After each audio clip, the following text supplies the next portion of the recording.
What's up, guys? So today I'll be taking you through a South Shore breakdown of each spot here on the South Shore. I think it's just a really important thing for people to know, and let's get to it. So right here behind me we have the point, and this is the main surf break here at Kewalo Basin. We call it the point because this is the last point of all of MOANA, and obviously this is where you enter the water. And when we were little kids, this was like the most exciting thing to me ever, is to be able to just run off the point and jump in the water. It just seemed really cool to me. You notice there's no sand here, it's all rocks. This is where I grew up surfing. I feel like this wave really shaped me as a surfer, but it was just one of my favorite waves, mostly because we could come here every day, no matter what, and there's always something to ride. Now it's known as being more of like a spot for kids, and a lot of the young up and coming good surfers that come here to kind of practice and get better at surfing. So this is one of those spots that have a heavy pecking order, where people come out and they take turns in the lineup based on who's been surfing here longest. There's been a lot of uncles and guys that come down here that have been coming down here for generations, and Kewalo's is actually a really heavy spot for locals. So when I first started surfing here as a kid, we weren't allowed to just go sit out the back. We had to sit on the inside and wait our time and put in our time over the years and really work our way up the pecking order to be able to go sit out at the main peak of the lineup. But this is Kewalo Basin, this is the point. I would rate this a 5 out of 5 surf spot here on the South Shore. So right behind us we have Renix and straight outs. So Renix obviously doesn't sound like it because it kind of just got slurred, but Renix actually stands for right next, because it's right next to the point, which is the main break here at Kewalo Basin. And after that, more to the left of it will be straight outs, which is straight out from the pavilion right here and the parking lot.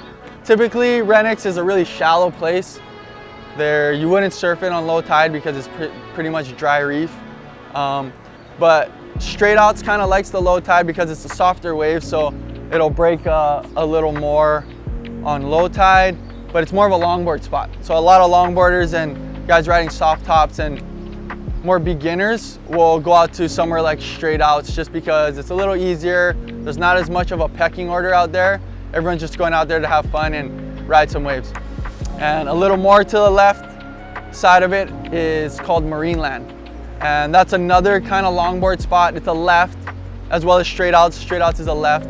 So Marineland kind of breaks very similar to straight outs, where it's kind of a running left, likes a lower tide, and it's a more easygoing spot. So people go out there to just have fun, and I wouldn't say it's the best spot, but again, on the right tide, it can get pretty good. I would rate it a 3 out of 5. Just because of the shallow reef, it's kind of a hard wave to surf, and a lot of people will end up doing damage to their board because it's too shallow to surf. But on a high tide, it gets pretty fun, so I rate it 3 out of 5. Straight outs, depending on what you want to get, it's a really fun wave to longboard. So I'd actually give it a 4 out of 5 to longboard because it's such a good setup, and I think if you're learning how to surf and you're not really at that Waikiki level, you're a little better than that, and you want to figure out a little more of a lineup and somewhere to sit where you're getting more of a down the line wave, straight outs is that wave for you, and I would rate it a 4 out of 5. And Marineland, I would rate that a 4 out of 5 because it actually gets really good on the right swell and the right tide and stuff. So I think Marineland's a really good wave. So now we're here at MOANA Beach Park, where we have 3 more high performance surf spots. First we have Big Rights, which is typically a more high performance wave. I grew up surfing out there a lot when there's more swell actually. They call it Big Rights because it's predominantly a right hand break, and I guess you only surf it when it's big, so you call them Big Rights. But that's a really good wave. I actually have done a lot of surf photo shoots out there just because of the watercolor and the backdrop of all the buildings and stuff. But that's another one of my favorite waves. Usually good on a lower tide. Yeah, I would rate Big Rights probably a 5 out of 5 just because it's a really good wave when there's the right swell and the right tide. And then moving to the left, again, we have Concessions. Concessions is actually not as much of a high performance wave. I think it's more of a fun wave where a lot of guys go out there to, get that feel of a proper lineup where, you know, you take off on a peak. It's mostly a left, but you can also go right, but the right kind of closes out at concessions. But concessions is a really fun wave, and there's not as much of a pecking order out there. Big rights is more of a pecking order type of wave where, you know, a lot of guys sit out the back and they wait for the best waves, and usually the older guys or guys that have surfed out there more are gonna get better waves, where concessions is kind of more up in the air. Whoever's in position and wants to go on the wave can pretty much go. A lot more longboarders and stuff are surfing out of concessions, and it's more of a friendly, user-friendly zone. I would rate concessions a 2 out of 5. It's not as a high performance as big rights, but it's still fun if you want to just get a few waves. And then moving more to the left, we have courts. Courts is, in my opinion, one of the best waves we have here on the South Shore. But in saying that, it's also somewhere that I don't surf as often because you need a lot of swell to surf that wave. So I pretty much wait until I see the right swell, or if I know there's gonna be a lot of swell, I usually always check out at courts just to see how it's breaking, because I think it's one of the longer right-hand point breaks that we have, where you're not gonna go left at courts, you're pretty much only going right. And it's just one of the longer right-hand waves that we have, because for whatever reason, the way the reefs are and the direction of swell here on the South Shore, a lot of the better waves are lefts. But courts is one of those places that, you know, I really look to for when there's swell.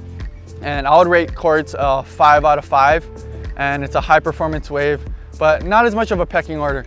A lot of guys go out there to longboard, and a lot of the uncles are out there because it's just a really fun wave to surf. It's a really long wave, which is rare here on the South Shore. We don't have much long waves. And they actually call it courts because it's straight out in front of the tennis courts here at ALOHA Beach Park. So a lot of the places are, a lot of these surf spots are named after the specific landmarks here in ALOHA. So it's pretty cool, and it's funny when you hear the names because, you know, it's hard to put together when you're looking at the surf spot, but then you look in on land and be like, oh yeah, that's why it's called courts, because it's right in front of the tennis courts. Makes sense, I guess. So we're here at ALOHA Bowls parking lot. That is the famous ALOHA Bowls wave right there. It's mostly a left, but this is probably one of the most high performance waves here on the South Shore. It's just famous for high performance waves where all the best surfers in Hawaii would come and surf in the summer.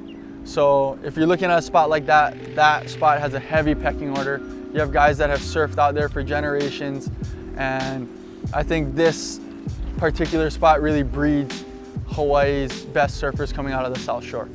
So if you paddle out there, just know that this is a very high performance spot, and I would rate that wave a 5 out of 5 just because it's such a good wave. Pretty much on any tide, any swell, you can paddle out there and get really high quality, high performance waves.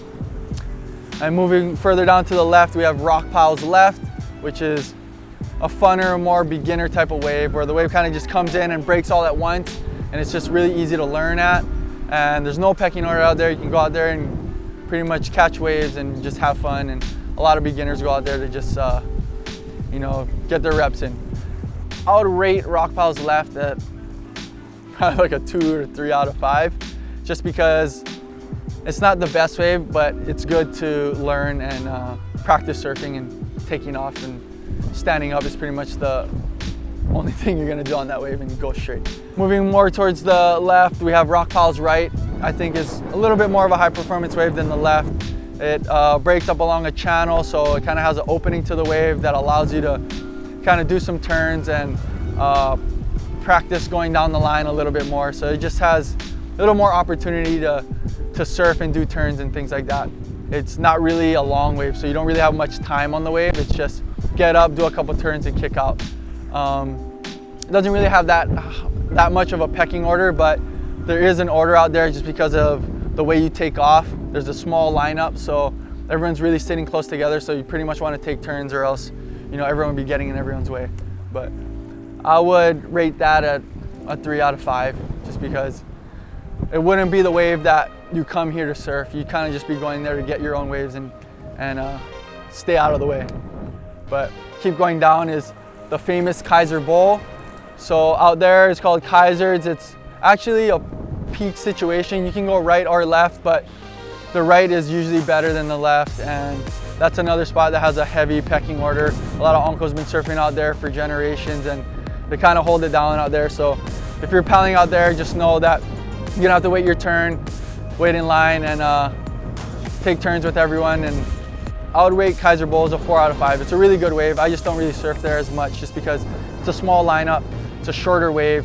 You kind of pretty much only get 1 or 2 sections to do maneuvers and turns, but it can be a fun wave when there's a right swell. This is probably the second most famous place to come surf here in Hawaii just because of the setup and where it is. It's really close to Waikiki, so if you're coming from Waikiki, this is probably the next step at like a high performance surfing break. So we are here at the famous Waikiki beach. This is actually where I learned to surf originally. My dad brought me down here and was pushing me into waves, pretty much just like everybody else. But here it is. There's a few spots here at Waikiki. To the right we have canoes. This is where they take the canoe out and ride a few waves. That's why it's called canoes, but this is where everyone's out there just getting pushed into waves, pretty much just learning how to surf. A lot of surf lessons are going down over here. So if you're looking to learn how to surf and, you know, stand up on a few waves, this is pretty much your spot right here. Out the back to the right, we have a couple other spots called pops and threes. Those waves actually get pretty good on a big south swell, but those are typically waves that people paddle out. It's a really far paddle, so not many people surf out there, but when you have longboards, it's easier to paddle, so a lot of longboards paddle out there and surf out there. And then to the left, we have a spot called Queens. Queens is just the most high performance longboard wave we have here in Waikiki. They have a lot of longboard contests or keiki contests that they hold out here. I think my first ever competition that I entered, the TNC Grom contest, was held out here. So my competitive career started right here in Waikiki Beach. And this is just one of the most iconic beaches in the world. I'm proud to be from here. I'm proud to have learned to surf right here on this beach. We have the statue of Duke right here behind me. He was just one of the most famous beach boys here of Waikiki, born and raised here in Waikiki, and he actually was the one that traveled and took surfing around the world, and that's why surfing is well known everywhere in the world now. But I would rate Waikiki a 5 out of 5 beginner spot. This is the best place for you to learn how to surf. You're gonna do a lot of longboarding, not much shortboarding going down over here. Mostly learning and having fun and enjoying the ocean. These are waves that are really easy to ride. So for beginners, I rate it a 5 out of 5. We are here at Diamond Head. There's a few spots here that we like to surf. It catches a lot of wind, as you can see, so it kind of keeps the crowd away. A lot of people stray away from the choppiness of the water, and it's just kind of difficult to surf with this much wind. But the first one is called Lighthouse. There's actually a lighthouse that the break is straight out from. That's probably the best spot here at Diamond Head. It's the most high performance wave we have on this little stretch of coast. So when people come here to surf, they're mostly gonna surf Lighthouse if they're a better surfer. I would rate Lighthouse at about 3 out of 5. It's not really good all the time, but when the winds are right, this place is really good because I think it picks up more swell than town does. Right in front of here, it's called Cliffs because it's right in front of this big cliff that I'm standing on right here. This was actually a good training ground for me as a kid growing up. It's a little more of a difficult wave to surf just because it's real choppy and kind of like a slower pace wave. So you really have to get your speed going and really manufacture everything that you're doing on the wave, whichever maneuvers you're gonna try and do, and navigate the wind. A lot of the times it catches a lot of this east wind, so if you're paddling out to the break, a lot of the wind is just blowing in your face the whole time. So if you're looking for a fun place to surf when it's windy, this is not your spot. If you do want to come and get your wave count up, this is probably where you want to come. There's not really a pecking order out here. Everyone just goes out, catches whatever. There's kind of peaks everywhere, so you kind of just go out there, find your own peak, and get your own waves. Typically, you can longboard or shortboard. It's a weak, flatter wave, so longboards kind of typically go better here. But like I said, there's a lot of wind here. It's actually a really famous windsurfing spot. So on other days, you'll see a lot of windsurfers out here. We use the elements that we have here and we make it work. like I said, we just get in the water and just do what we do every day. We just use the resources that we have, and Diamond Head is just a really good training ground to get stronger, test yourself, and get your wave count up. So if I were to rate cliffs for surfing, it would probably fall into like a 2 out of 5. You're gonna catch a lot of waves and get away from the crowd. So if you're looking for those two things, cliffs, Diamond Head is your spot. Now we're here at Sandy Beach. This surf break is the furthest southeast point of the island that picks up South Swell.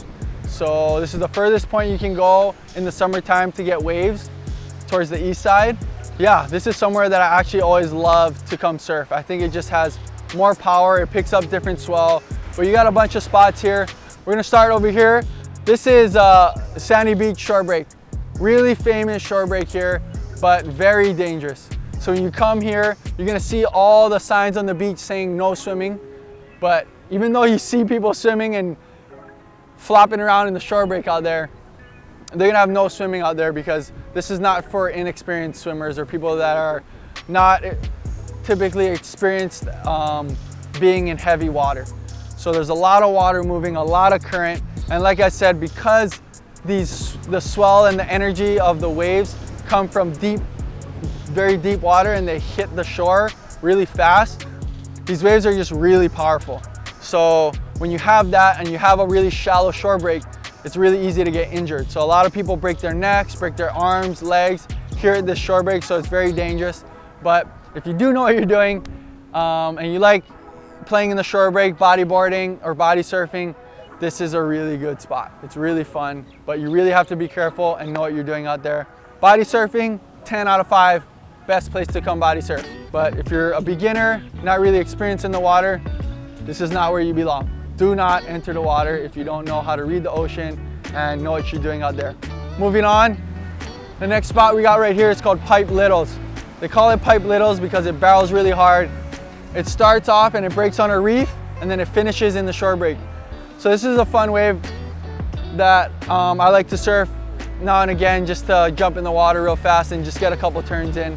But this is mostly known as body surfing or bodyboarding waves. So you won't find a lot of surfers out here. Moving on, we have Half Point here. Half Point is a really shallow spot. So it breaks on really shallow reef. But like I said, because it comes from really deep water and hits shallow reef really fast, it has a lot of power and actually creates a really good barrel. We call this like a slab type of wave. So the wave really slabs on dry reef and it's really dangerous. So actually right here, you're gonna see this guy, the lifeguard's gonna go tell this guy to get out of the reef because when the waves wash up on the reef, it can pull him out and next thing you know, he'll be rolling around in the reef, get all cut up, and then he's getting sucked out to sea. Half Point is one of my favorite ways to surf on this side of the island. I just like the way it's set up. I think it's a cool setup where it's a hard takeoff. It really just like jacks up really fast and kind of barrels, and it's really shallow and it's hard to surf. You're mostly just gonna see bodyboarders out there, but every once in a while, me and my friends like to go out there and surf, and most of the time, a lot of surfers get redirected out of this area because it's just too dangerous for them to surf, and they get pushed out to this spot on the outside called Full Point. So you got Half Point and Full Point.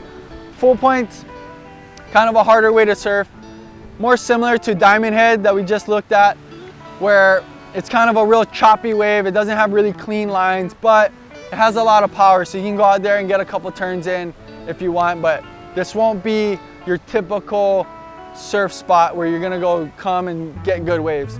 You're just coming out here because you live out here, it's close, or you just like the area. But I would rate Pipe Littles a 2 out of 5. It's not really a real wave, but it's really fun to just take off real close to the beach and hit the closeout into the shore break.